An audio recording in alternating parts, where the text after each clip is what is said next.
Hi, welcome to the Sifu Mimi Chan Show. Thanks for joining the conversation.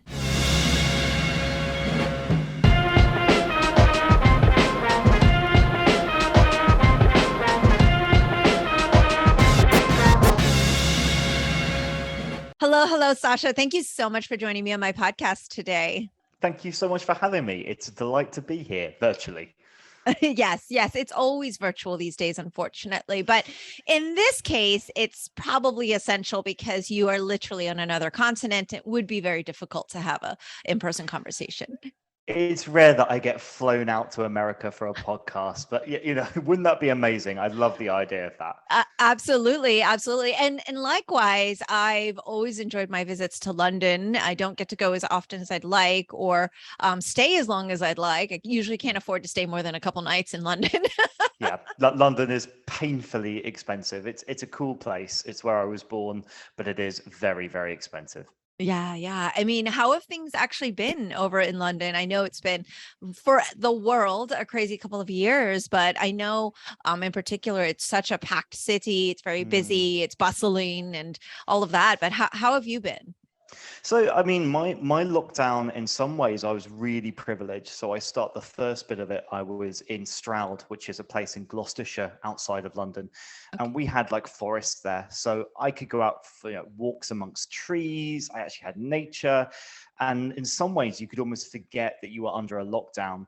When I moved back to London, which is here in Wembley, overlooking the stadium, I am living in a tiny flat, which is the classic London lifestyle.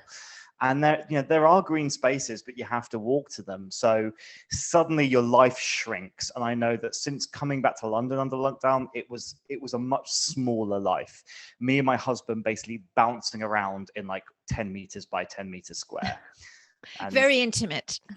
It is. And like, I love him and I believe he loves me too, but you know how that is. Like, it's a lot. And when neither of you are going into work, and so basically your conversation is like, what did you do today? Well, exactly what you did today. Like you've not got much to talk about.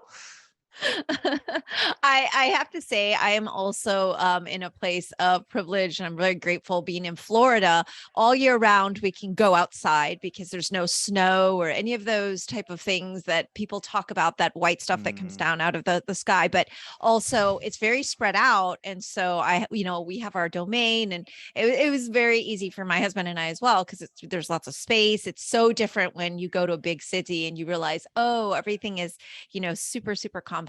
And I'm always reminded of it. But then you always have like walking distance, amazing restaurants and all of these other things. So it's kind of, give and take. But a quick shout out as well to our friend in common, Phil Jimenez, who introduced us, who, I love. Awesome. It was really lovely to get to chat with him. Again, there's so many people who I've now spoken to virtually. I would love to get to meet in real life, yourself included, Mimi. Oh, thank you so much. Well, I'm excited to have this conversation and mostly learn from you, because you're an expert in so many things. But, we are here in June in Florida, and in the United States, it is, of course, honoring Pride Month. And I was curious, like, is it the same time in the UK?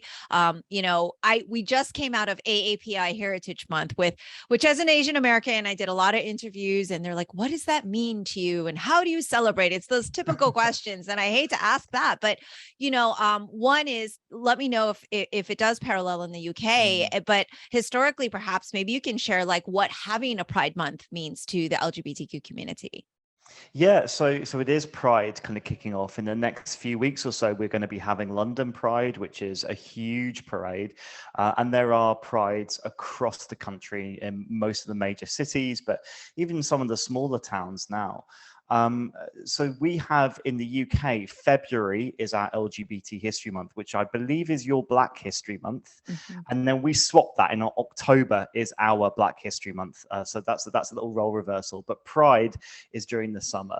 So the Pride for me is a really interesting and complex one. I'm an LGBTQ plus historian. That stands for lesbian, gay, bisexual, transgender, and queer. And so for some respects, it's a time of reflection, and it's a really, I'm suddenly very popular during Pride for 1 month. Like, everyone wants to talk to me, which is cool, I guess. But then the flip side is there is this big struggle, and I think it happens across the world with Pride. Is Pride a protest or a party? And generally the kind of understanding is, why can't it be both, or can it be somewhere in between? But there is a conflict there, between the wanting to celebrate, to have a time of joy, to have a parade, to have color and excitement, but also to reflect on the fact that the origins of Pride, right, the reason we have this, the likes of Stonewall, Right. are coming from oppression and continued oppression. So it is a really difficult, sometimes uncomfortable thing to navigate, but Yeah. also at the same time very powerful as well. Yeah, absolutely. And I can't help but kind of draw those parallels to, like I said, us coming out of what we've been going through with AAPI heritage, as Mm. well as all of the dissonance and how there's like intersectionality amongst not just the LGBT community, but with so many other cultures and social justice movements and everything. Mm. And speaking about Pride in itself, though, and not just Pride Month, like you said, I say the same thing on my interviews. Well, we can learn about the Asian American history in other months, or we can learn about Yeah. our cultures in other months. And I feel a bit of the same, where it's like, oh, for the rest of the 11 months out of the year, you're kind of forgotten. And it's kind of Yeah. this sense of struggle to keep that out of sight, out of mind, right? Like, how do you kind of combat that, where there is always other things to honor and celebrate? Of course, like each month we should kind of have that recognition, but at the same time, like for the rest of the year, education still needs to happen, awareness still needs to happen. And I find for my struggle on my end, it's kind of like shouting at the rooftops, like, hey, this just Mm. happened.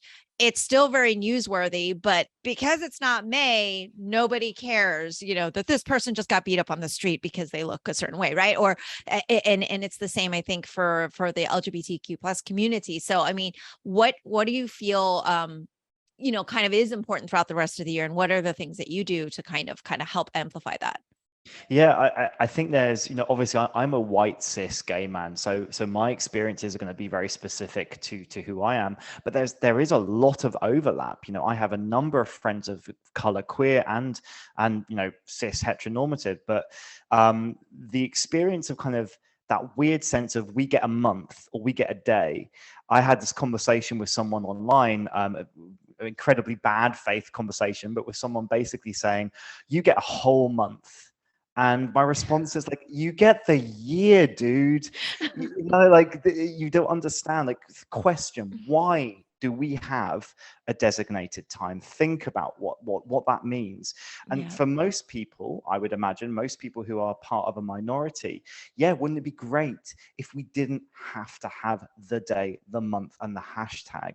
It would be wonderful if we were woven into the fabric of everything and we were just here. But without these moments of reflection, it doesn't happen. So, my work doesn't stop at the end of February, which is LGBT History Month in the UK, and it doesn't start in Pride.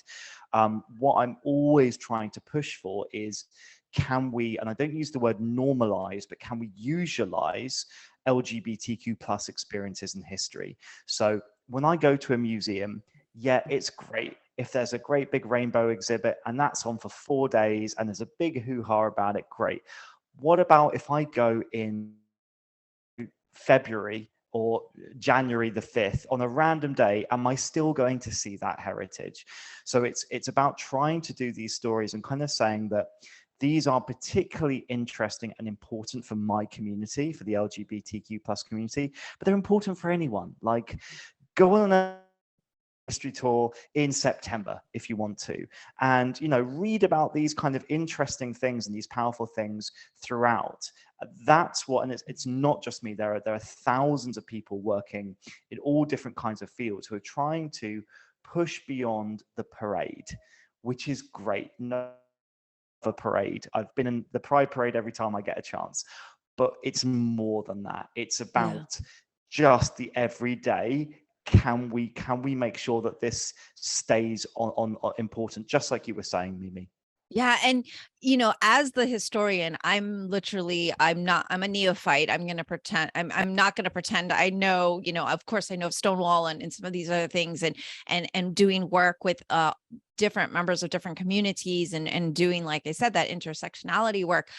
Maybe you could share a little bit that you usually find yourself saying, hey, didn't you know this? And Mm. people are like, what? And you're blowing their minds because there's so much history there and so many examples. Like, I know there's like a lot to mill through, but you know, what are some of kind of maybe the key points historically that it's really important for people to know? I guess if you probably have already curated a museum of, hey, I want this here all the time, this is what people should always know when, you know, we go to your museum, like what are those highlights?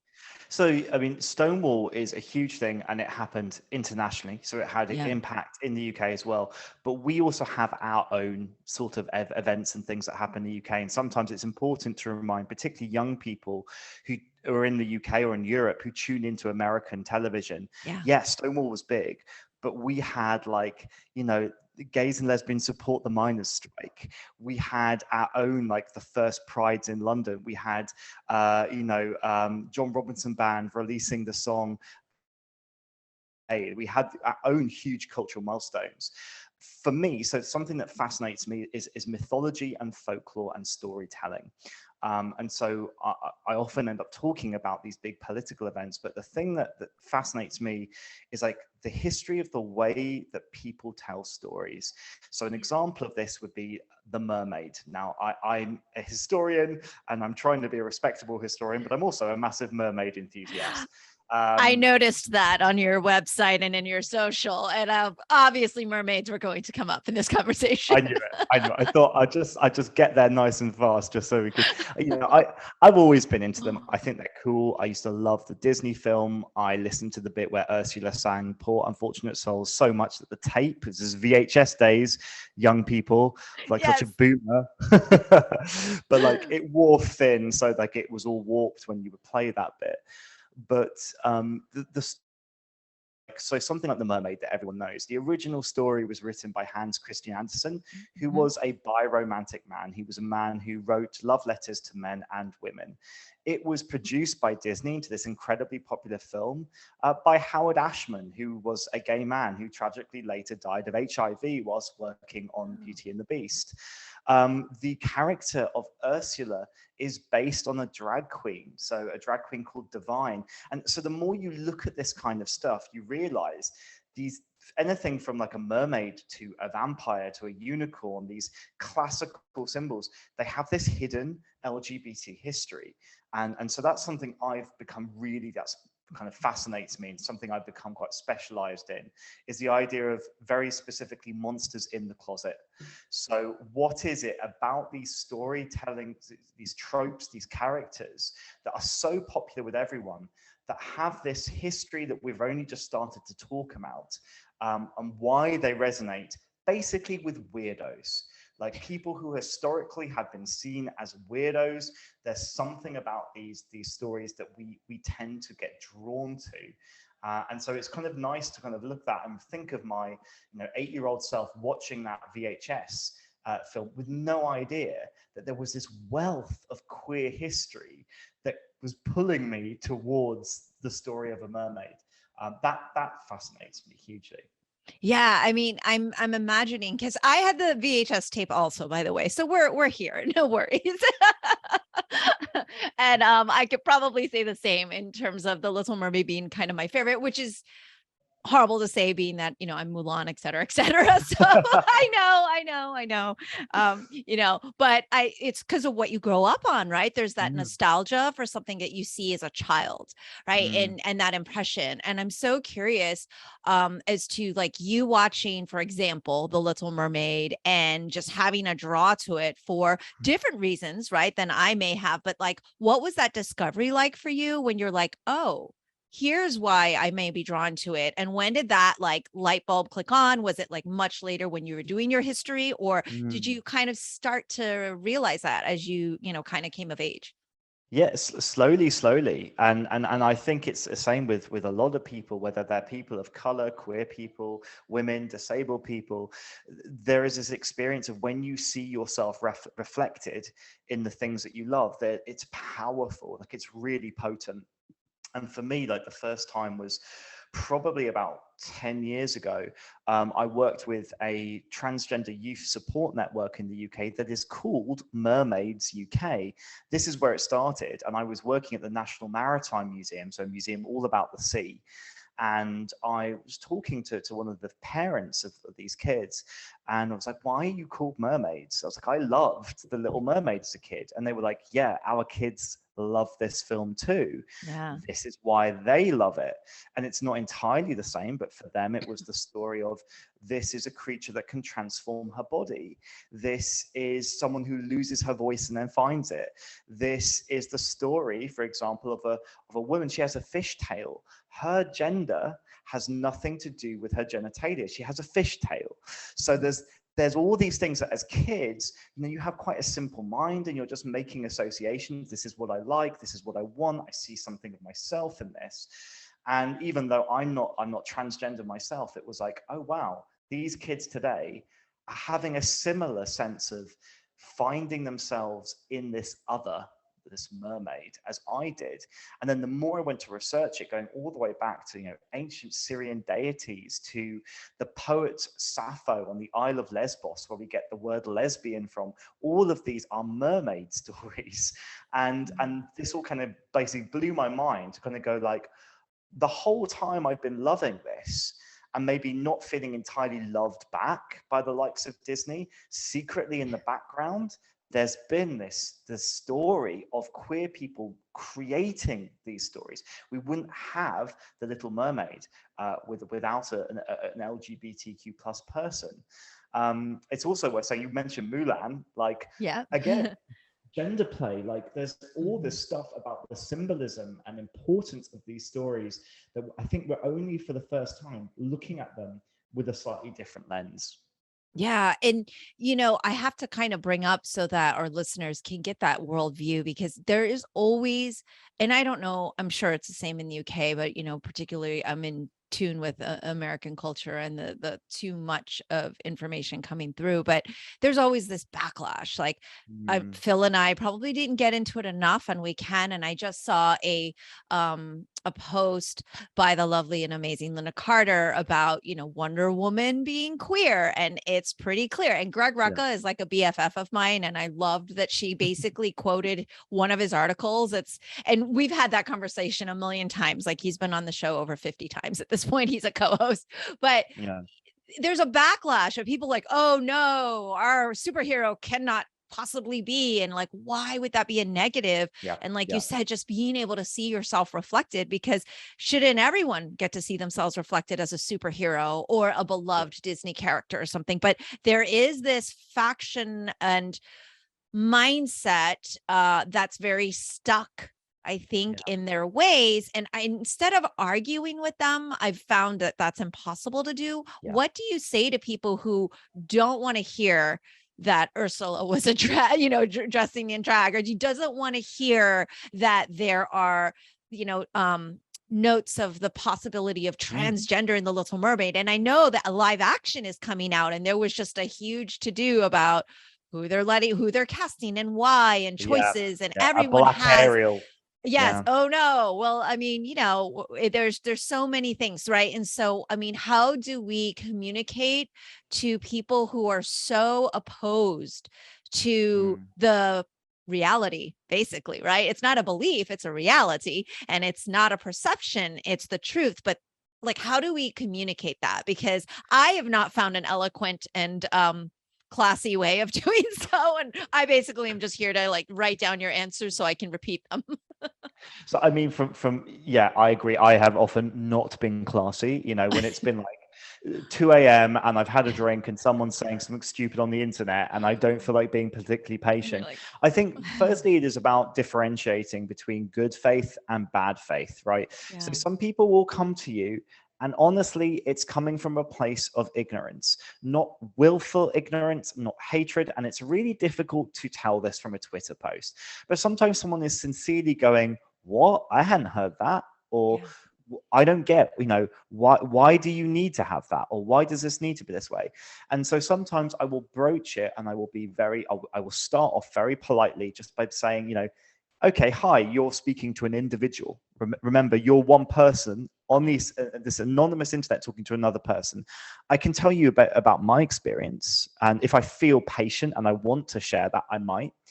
If someone is coming in with like, show me the facts, this is where me as a historian, I can be like, great, here's the facts. For example, with Little Mermaid being cast as a black actress, amazing, like really empowering and cool. But when people are like, this is wrong, and I'm like, okay, dude, have you ever read the original Little Mermaid? Because she has green skin. She's described as being colored the same color as a rose leaf. So if you want to be accurate, we're talking like She-Hulk, right? But apparently not. And if we want to get into it, like, look at the world that Ariel is swimming in the Little Mermaid. It's the Caribbean. Look at the fish that are there, right? If we're going to be accurate, like, why is she white? Like, that doesn't make sense. Right. And of course, it's not a real art. You're not having, most of the time, this person isn't actually trying to have a legitimate argument. They've already made up their mind. And so there is almost no point engaging, because you are just going to upset yourself. And but occasionally, I think the approach is, if you feel that someone really is just like, hey, I don't know what this is about. I've never had to think this way before. This is coming from ignorance. This is a moment where a little bit of kindness and empathy, if you're able to muster it, sometimes, just go away, have a glass of wine. But sometimes that can really do dividends, because one of the saddest things to see is when someone is coming in, they just don't have the facts, and people, because they are tired of fighting this, will lash out at them. And I understand it, but it's in that moment that there can be a teaching moment. So very briefly, one of the analogies I often use is, I think a lot of people who are used to privilege, we all have privilege. I have tons of it, all right? No one is free of privilege. But when you have it, and you have a lot of it, you can experience representation as being a bit like a cake. Let me explain. When you cut up a cake and you take a slice, the slice is gone. And if too many people take a slice, there is no cake left, and it is gone, and no one gets a slice. That is not what representation is. The more representation you have isn't people taking a slice of this cake and then you're left with none. The cake replenishes. It's there. You're actually adding to it. So it's just kind of explaining that just because there is queer representation or representation of a person of color in this story, you're not losing ground. Nothing is being taken from you. It is being added. And that is sometimes, if it's a good faith actor, that can help. Yeah, I love that analogy. And now that I'm thinking of cake, thank you so much. It's coming on my lunchtime here in Florida. So. But for our listeners and myself as well, like, there is a lot of resistance as well to even terminology and understanding of, why do we have to now learn a whole new vocabulary? And particularly, I work with a community of elders, and most of them are lovely, lovely, wonderful humans who just won't understand that now sometimes people may want to share pronouns that are opposite, or why is it LGBTQIA or LG, plus, and oh God, it's so much. And then it becomes like overwhelming. And it's very hard for people. Like, you open with, well, I'm a, white cis gay man, like, people I'm following because I've actually had to do the work, but most people aren't willing.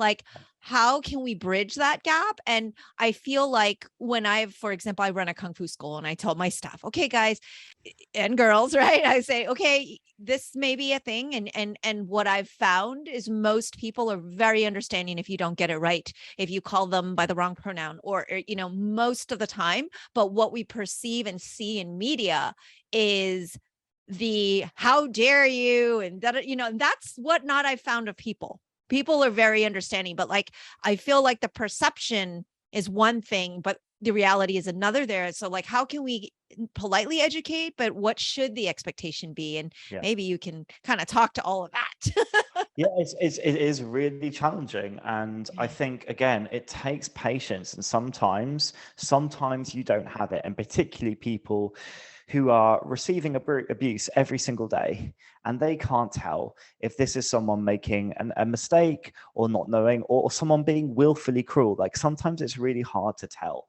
And Yeah. will sometimes get caught, because someone is on guard and nervous. There are certain things that people might ask me. I'm like, why are you asking me that? What are you, is this a sincere question? Or are you asking me something? Someone on Twitter recently asked me, why are you gay? And instantly my back is up, like, right, where is this going? I'm going to look at your profile. What's your background? And in the end, it could just be someone who's like literally just, hey, you seem friendly. Can you tell me about your experience? And I don't really know the words to ask this politely, so I'm just going to do it. I think one of the things that we need to be really careful with is that use language to create safe and respectful spaces. But the language itself is not the goal. So we can get hung up in going like sticking up a piece of paper and going, these are all the pronouns that you use now, and this is how you refer to this, and this is what this means. People don't respond to a fact sheet. They don't respond to a list of do's and don'ts, and you can't say this, you have to say that, this is how we say this now. What they do respond to is an understanding, and actually to other people. As an example, my mother is, she's in her 70s now, she's an artist, feminist, really cool, but had to do a lot of learning around trans identities. This is quite new to her, that she's known trans people for a long time, but the terminology has changed. And the best way for her to learn is not for me to sit there and go, you have to say this now, and you can't say this now, and this is bad, and this will get you cancelled. Because it sounds like a to-do list. It sounds like an order. But if you, through watching, for example, Pose, through talking to people who are trans, who are willing to be patient and chat with her, and seeing them as human and going, oh, I get it. Like, of course, I want to respect you. Of course, I want to validate who you are. That's polite, right? I call people by the name that they tell me to call them by. It would be weird, you meet someone called Billy and you just decide to call them John. That's a strange thing to do. And it's that kind of human decency often just gets through, more so than a to-do list. So yeah, it's really difficult, particularly if I am not trans, so I cannot necessarily be the educator. But what I can do for other identities and experiences is try to give examples of people, of real situations, rather than just saying, hey, you can't say that now. Hey, that's wrong. It's more like, okay, that phrase that you use at the moment, I think, this group of people feel this way. And this, I think this is why. And, classic one is my dad loves to use the term the gays, which, that's not a phrase which is great. And I was like, okay, so when you say the something, it's like saying the dogs or the cutlery. The way it feels is we become this amorphous blob. And remember, like, I'm your son and I'm an individual. And so you don't mean any harm by it. But when you say that and someone doesn't know you or know your perspective, what they might hear is like the blank. And that feels dehumanizing. Mm-hmm. And through that, if you can get to the stage where you can have a meaningful, empathic conversation, one human to another human, most of the time people are good people and they learn. And it's a two-way process. Like particularly with elders in the LGBTQ plus community, I have like a lot of patience, and most people do. Like, okay, this person grew up with different terminology. This person grew up using the word transsexual rather than transgender, and many of my trans friends would hate to have that word used to describe them. But most of my trans friends would also have a sense of understanding, as long as I knew where this person was coming from, that they're trying, and they're on their way. So yeah, it's a bit of give and take on both sides. It requires trust. So you need to have a situation where both people communicating, like, I know you're coming from good faith, and you know that I'm not going to cancel you on Twitter because you said the wrong word. So it's like this mutual space where we're like, okay, this is a space where we can make mistakes, but I can also tell you, you know, from my perspective, what's happening, and you can be criticized, and that's okay. It's not an attack on you. So yeah, building that is really challenging. But the more you can do it individual to individual, you can actually make real change. Whereas putting out like a mass, these are the pronouns that we use now, this is the terminology we use for this, often doesn't land and just gets described as woke nonsense. You know, if someone has already got a wall up to it, it just goes straight over their head. Which is a shame. It's a real shame. It is, and it's so hard, right? And I'm curious because one is clearly we've established we're from a very similar generation. I find that generationally, even within the LGBTQ community or any like specific minority group or community or culture, like that's very variant as well. Like this new generation, you know, it's like trying to always keep up, and then, you know, kind of finding this middle ground. Like from the historian aspect, how has that, you know, evolved? Because before, like I was like just giving the example of LGBTQ, LGBTQ plus, and then I know there's like IA, and then the flag has also evolved, right? And I think things are great and learning is great, but again, it's hard. It's hard for people when there's a zillion things to try to keep up with. And it's the same for our community here in the US. It's like AAPI, no, but we want to do AAPI NH, and we want to do APITA. And like I'm like, oh my God, the acronyms, they drive me kind of bananas. I'm like, we all mean the right, like you said, the intention is one thing, but how have you seen like this, the changes? Like what kind, maybe you can kind of nutshell it for me. Yeah, I mean, for a long time, particularly in the UK, LGBTQ plus history or queer history, again, that's a really contentious word. We'll come to that in a moment, but it's a word I like, but not everyone loves it. But LGBTQ plus history was called gay history. It didn't matter if you were a lesbian or bisexual or trans, you were gay history. It was gay history, like Gay History Month.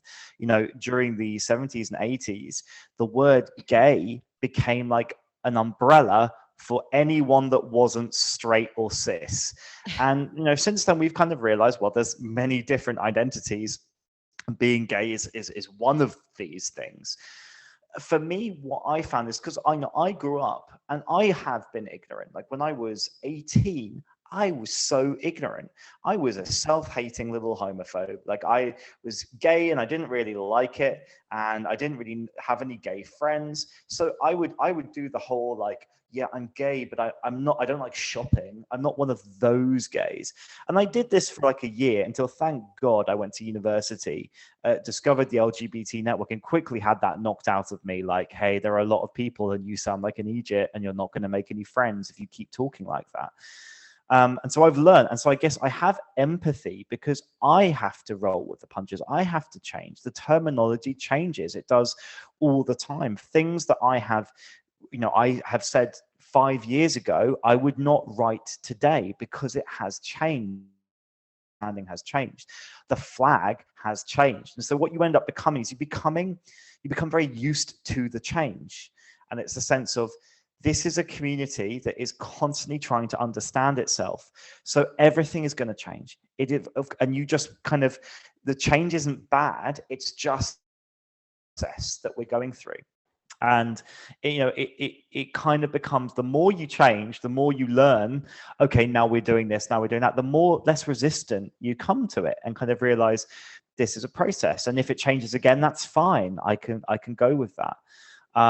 One of the things that I have drawn from history is that we talk a lot about today, particularly young people, this TikTok generation, they're so changeable. They come up with all these mythical identities. They have a million different flags. And we make this fiction that this is a new thing, right? That these are young people and it's a new fad to do this thing. It's not at all. Take the rainbow flag. Now, this was designed by Gilbert Baker in San Francisco in the 70s. Originally, there were 2 extra stripes, which then removed. The flag has gone through invention and reinvention. Before the rainbow flag, there were loads of different symbols. You had gay men walking around with pink triangles. We had the labrys, which was an axe as a symbol for lesbian identity. It was the green carnation, all these different symbols. It's no different to what you see going on Tumblr. It's just that we often look at the modern world, particularly us oldies. I'll speak for myself, maybe, but like, it's quite easy for us to go to this newfangled stuff. I can't keep up with it. No, language has always changed. It's always morphed. I think the biggest thing that's changed, though, is that because we have the internet, we can record the change week by week by week. So as before, it would have just been a natural flow from people using different words. Now, if I go onto Twitter from a year ago or the Wayback Machine, I can see that. And so it seems much more stark. But I don't think it is. I think we have always, language is made up. Shakespeare made up most of the words that we use, that we see as being official dictionary words and terms. And you will hear some false stuff. And this is, again, where as a historian, I can step in and say, hey, this is the truth. Like the idea of cisgender being a newfangled thing. Well, the word cis is an ancient term, right? It means the same. The origins of cisgender, actually, we're talking 1920s, 1930s writings in Berlin.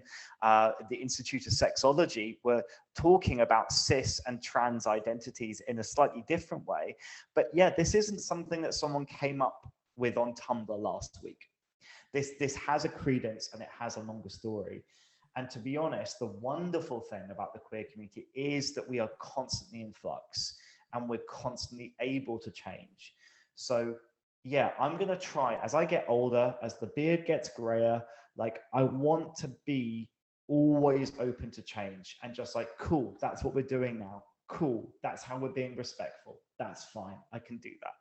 Yeah. Okay. Lots to unpack there. So definitely social media obviously has changed so much because like you said, we're seeing it live and in our faces and everybody has an opinion. But I want to go back to where you mentioned not everybody really likes the terminology queer history in kind of what, because I mean, I find myself kind of being the same way. Okay, I want to make sure I say the right thing.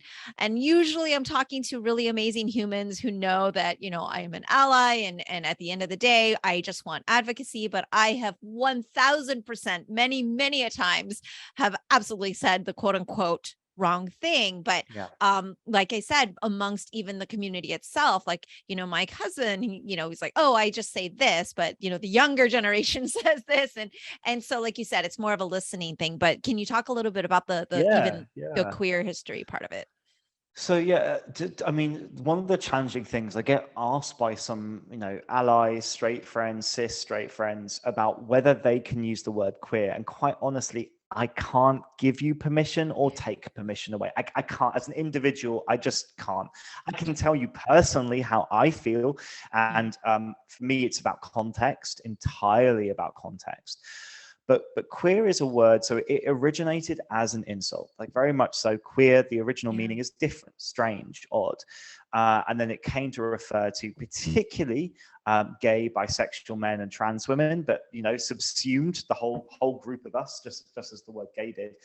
But very early on, from the 60s and 70s, the word queer has been reclaimed by a number of activists. And so a lot of movements that fought for LGBT liberation, for rights, that went on parades, would call themselves like queer activists. It was a way of saying, you took that word to hurt us.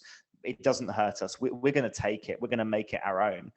And so this kind of grew. And so when the academic study of LGBT stuff, where it's history or literature, these would often be known, kind of as queer literature, queer history, queer studies. And so for a number of us, the word queer has got this kind of double-edged element to it. When I grew up, queer was an insult, like kids at school would shout at other people. And it was also an identity. And so for me, I have a complex relationship with the word, but I use it a lot. The same time, if you grew up and you were horrendously abused at school and people shouted that word in your face and you were terrified, right? I get how that word is going to feel like ash in your mouth, and you don't want to say it, and you don't want to be associated with it. And so the best thing I can say is, if you don't want to use it, oh my God, like, sweetheart, I get it. Like, don't use it. But try to understand how some people, possibly some younger people, but also older activists, are using it, and try to understand that them using it isn't a slur against you. It's a reclamation. They come from the same place, and they've probably had similar struggles. They've just formed a different relationship with that word. So for that reason, I use it with pride. But whenever I do a talk, I always start off by saying, I'm going to use this word. Let's just be careful with it, because it's powerful. Mm-hmm. You know, words are powerful. Yeah. You know, and there are synonyms, like, you know, it's not the same as the Black community using the M word, but it's like, it's that relationship that is uncomfortable, and it's not easy to say, hey, yeah, it's cool, you can all say that now. You can't, you know. If I was going to give to my straight cisgender listeners, like, I would say, speak to your LGBT friends. How you communicate with and around them is based on your friendship group, on their trust, on your relationship. But largely, the word queer is often used to describe things, ideas, and subjects. It's not usually used to describe an individual or a person. Simply, well, you know, a person can self-define as queer, but you would never say that's a queer. That's the difference between the queers. we don't want the and the, yeah.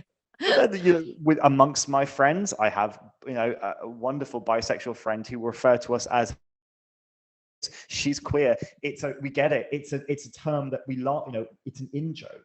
Right. But yeah, it's complex. But hey, you know what? Humans, wow, we are complex entities. Absolutely. So of course it's complex.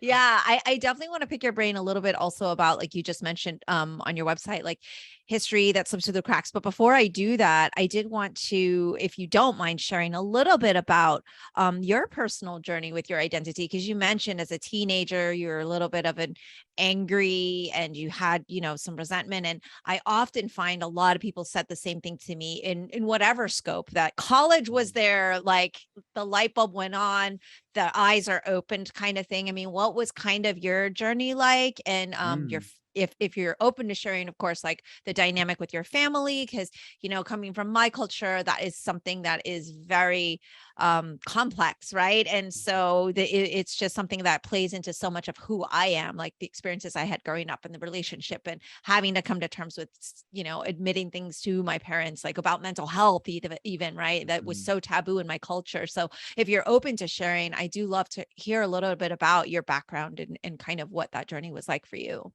Yeah, sure. No problem with that. I mean, in some ways, I had a very easy journey. So I was lucky. I had hippie parents. You know, I won't say it was like they didn't, like, you know, applaud, and it wasn't as simple as that. To be honest, they were really shocked. Which I'm like, you were shocked at your Little Mermaid watching Sun? Come on, like. Did you know your child? But I think they were surprised, and it wasn't something that they thought they would have to deal with. You know, that both of them are straight, and so they didn't really know what to do with this newly gay son. That was a surprise. And I was terrified of telling them. I was absolutely terrified. I was particularly scared of telling my father, because I have you know, a very close relationship with him, and I was just worried, like, what if it changes? Like, what if I say this word and then nothing is ever the same again? I was really, really concerned. But they have been fantastic. But in terms of coming to terms with my own sexuality, it wasn't straightforward. I found an old textbook on my parents' bookshelf that was from the 80s. Which was a medical textbook, and I diagnosed myself with homosexuality. So I found this like flowchart, and I was like, "What is going on with me?" That was like the WebMD of the day. I know, yeah, exactly. But like, obviously, this would never be released today because homosexuality is no longer considered a mental illness. Right. But like, what a way! Like, I was on the page next to, like, you know, hearing loss and hoarseness of voice and homosexuality. And I remember being 14 and reading that, and in that context of just being like, I remember the feeling was just, oh crap. Like I don't know how to do gay. Like no one's ever told me how to do that. I remember watching an episode of the British version of Queer as Folk, Yeah, yeah. which you know is powerful stuff. But the very first episode, just going to say, when you're 15, like it's very visceral, and when you haven't yet even kissed a boy, it's like, oh, whoa, I Yeah. don't know how to do that. Jesus.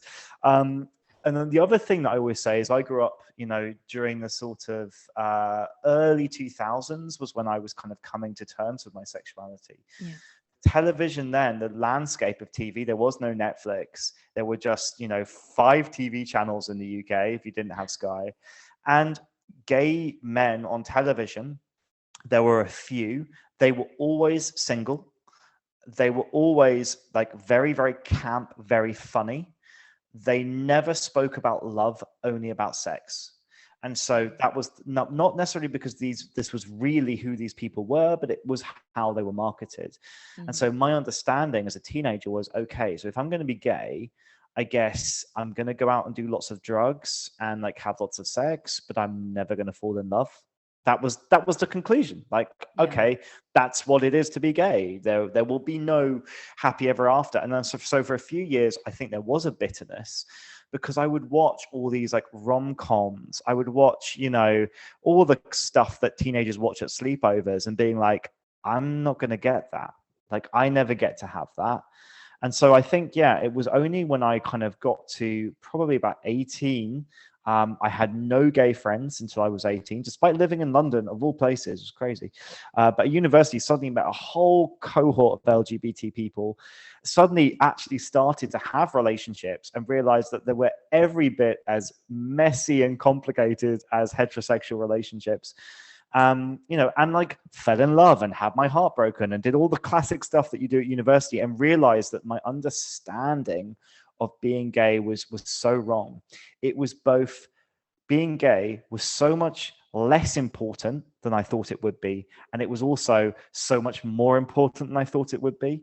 Like, actually, who I am is much more than my sexuality, but also being gay is part of this huge legacy and community that I had no idea existed. So that was my journey, a slightly clumsy fumbling towards a sense of self-acceptance. But on the way, I was a little bugger like at points. I can remember I tried to start this is so embarrassing. When I was 18, I went to uni and I wanted to start a group that was the opposite of gay pride. It was called Gay Shame, because Oh my I was gosh. so edgy and I was so like, I don't get why we have to be proud. And anyway, luckily a lesbian woman who ran the LGBT network was like, let me explain pride to you. Let's talk about the history of this. And to be honest, that was the start. Right. Realizing, okay, I don't have to fight anymore. Yeah. That Oh was my the start. gosh. Yeah, but how heartbreaking your teenage self finding that book and feeling like you had some sort of disease or there was something wrong with you. You know, just I mean, you went through the story very quickly. I'm sure you've shared it before, so it's smooth, but just heartbreaking, right? Because there's so much there and just kudos to you though for being the advocate you are and Oh, thank you. and university is quite a place, right, of discovery. And I think those of Yeah. us who are fortunate to have gone, I feel like that is one of the things I always tell my students. I'm like, look, there is that education thing and the piece of paper you get, but that's really not the main experience, right, that you're going for. And of course nowadays it's not necessarily affordable for everyone, so we kind of have to pick and choose that journey. But I would love to hear about a few more things before we log off. One, of course, is escape rooms, a little more about museums, Yeah.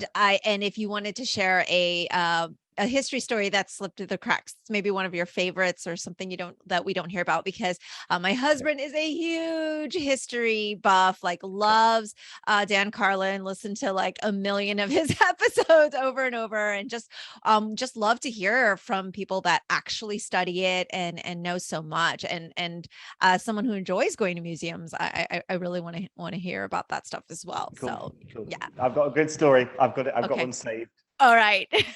Oh, sorry, but I've just blanked. Your first question was to us about escape rooms, right? Either way, we could go any Oh, okay. order. So whatever you think's the best, Great. Great. ramp up. Let's do it as I've without building too much tension. I'll do the history facts. So Yes. this is a little self plug. I am writing a book at the moment, and it is called Queer as Folklore. The American release might be called Monsters in the Closet. We're working out. We're playing with that. Okay. But the idea is it's looking at mythology. So this is where the mermaid thing comes in. But I'm going to tell you a vampire story because I think that's quite cool. So the fun story is that the modern vampire. So I mean, if you think even like Twilight, but like before then, Dracula, the whole image of what we think of as like vampires as classically being these like quite sexy, dark, brooding men, right? Mysterious, and they've been done to death. Like, again, no pun intended, but like, yeah, there's a particular image of the vampire that we have, and the reason that we have this vampire is quite a cool story. So it starts off with a guy called Lord Byron. So Lord Byron was a guy in the UK, kind of wealthy gentleman, a poet, a writer, who traveled all over the world. He was also fabulously bisexual. He was known to be like mad, bad, and dangerous to know is the quote that goes with him. He's a good-looking dude. You can look at like a portrait of him. Like he's a historical hottie, possibly a bit of a narcissist as well, but a real character. He was like one of the Kardashians of the day. Like people loved to hear about what he was up to.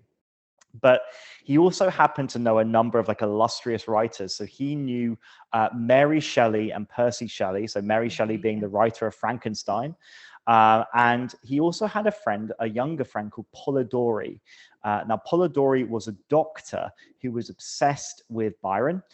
Some might little bit in love, but that's a little bit of artistic license there. But he wanted to be a writer as well, didn't want to be a doctor. So he followed these cool writers around, desperate to be a writer.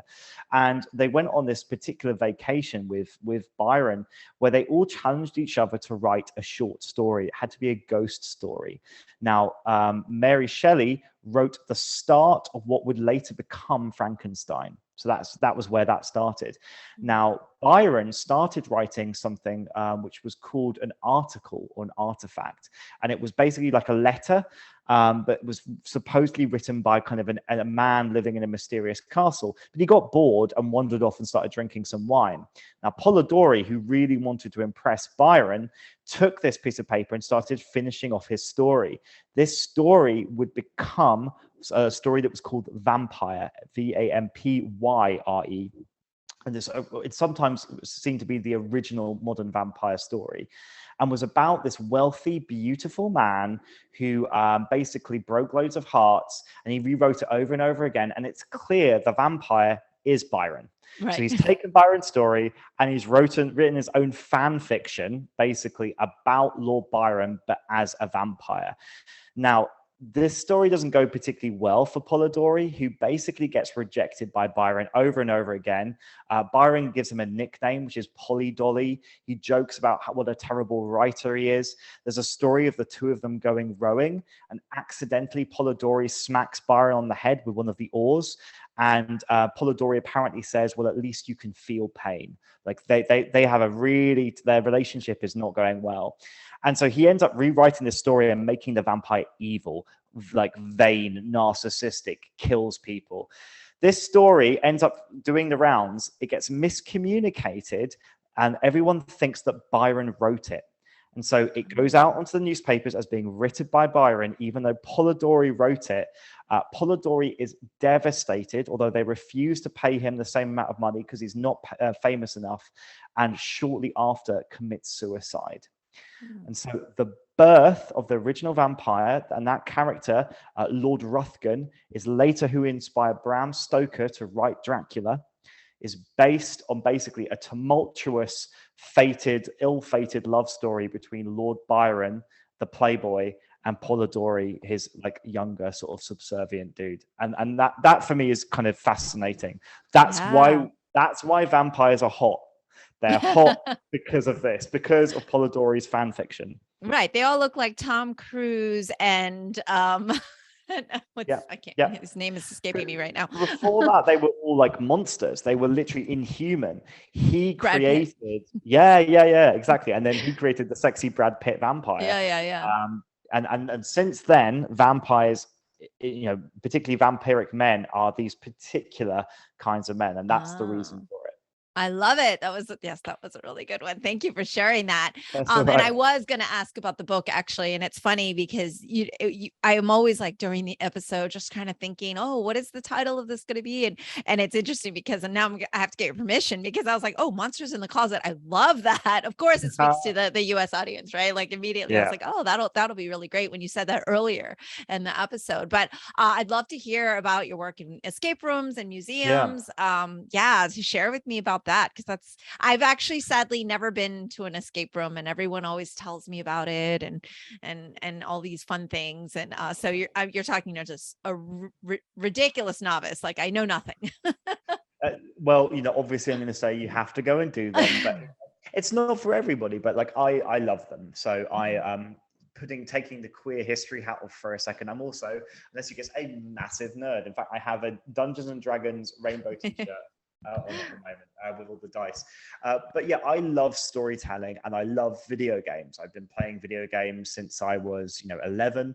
And like escapism for me, particularly when I was like struggling with my sexuality, a lot of that was by playing video games, by escaping to the worlds of Zelda or Final Fantasy.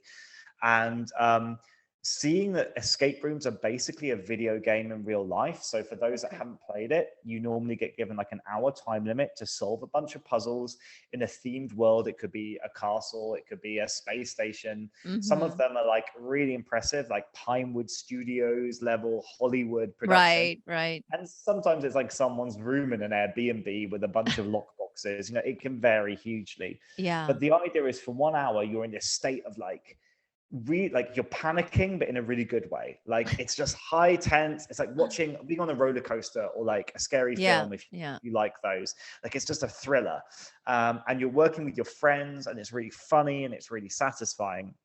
And so once I'd seen a few of those, played a few of those, when on my 30th birthday, I turned our garden shed into an escape room, locked 5 of my friends in there without telling them, and threw the key out the window. And that was the first escape room that I ever built. I still have those friends. If you, I was gonna ask, were they thrilled about this experience? So, and you've been doing that ever since. For real. For real. So I quote unquote for real. Not that wasn't real. Yeah. So for example, this Saturday, I am going to Sutton Hoo, which is an Anglo-Saxon burial ground in the UK. It's a ship burial site. And I'm running our first kickoff of an escape room called Riddle Quest, which is all based on medieval riddles. So specifically, I build escape rooms for museums and historic sites where they will say something like, we have this really interesting history. Can we make it accessible and fun for a large audience by turning it into a game? And so I'll work with the researchers, I'll work with the historians to try to take the real history and turn it into something fun and playable. And so, yeah, that's like 50% of the stuff I do is like escape room, immersive theater, gamified stuff for museums. And the other stuff is like the history, research, writing. That's the other half. I love it. I mean, I feel like this is how children should be learning as well, you know, not where you're like scaring them so that they're going to have panic attacks or anything, but I feel like immersive learning is always kind of the best. I'm very much anti sit in a desk for 8 hours and memorized answers and Scantron filling it. Like, I just don't feel like children are really learning in a way in which that is interesting, especially history. I feel like there's so much regurgitation of facts and memorize this versus like, hey, this is why we learn the history of things. And that sounds like a really great experience. And then of course, being a historian, you gravitated towards museums and tell me about your work with museums and what is one of your like go-to everyone must see this museum recommendations? Okay, yeah, I've been working in museums now for about 15 years, and like for me, it's like as a historian, it's where the juice is. Like that's where like the meaty stories are. And don't get me wrong, like the museums are flawed places. If you really love something, you can criticize it, right? If you love a TV series, you know when like that episode didn't work or that season wasn't written too well. With museums, like a lot of the collections, should they really be in a museum? Do they need to be sent back to the people that, originally owned them? And, Right. what are these places for? That's part of what makes them dark and challenging and fascinating. But I've worked at the Natural History Museum in London, National Maritime Museum. I lived in America briefly, and I worked at the Denver Museum of Nature and Science. But now I freelance, so I do all over the place, and all different kinds of things, from queer history to escape rooms. But also, like, I'm currently running a set of tours of the British Museum in London, all based around Stranger Things. Ooh, Because fun. why not, right? I'm a Yeah. big fan, and I was Yeah. like, thinking that actually there are a number of things, if you do watch Stranger Things, don't worry, no spoilers, but like there are creatures and ideas of like the upside down, the idea of parallel universes. There are artifacts and things in the British Museum that have inspired those stories. So it's like going in a bit deeper. So that tour is called Beyond the Upside Down. So I love running tours. I do video game tours of museums. I like to do things that are a little bit like different, not just here's a bunch of stuff in a museum.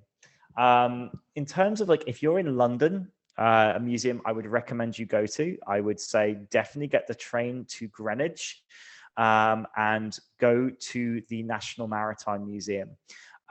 Even if you're not into like ships and boats and the sea, like just go, because there are 4 new galleries that are really cool that I got to work with. One of them is the Pacific Encounters Gallery, which has a beautiful collection that connects to New Zealand, Australia, Fiji, Tonga.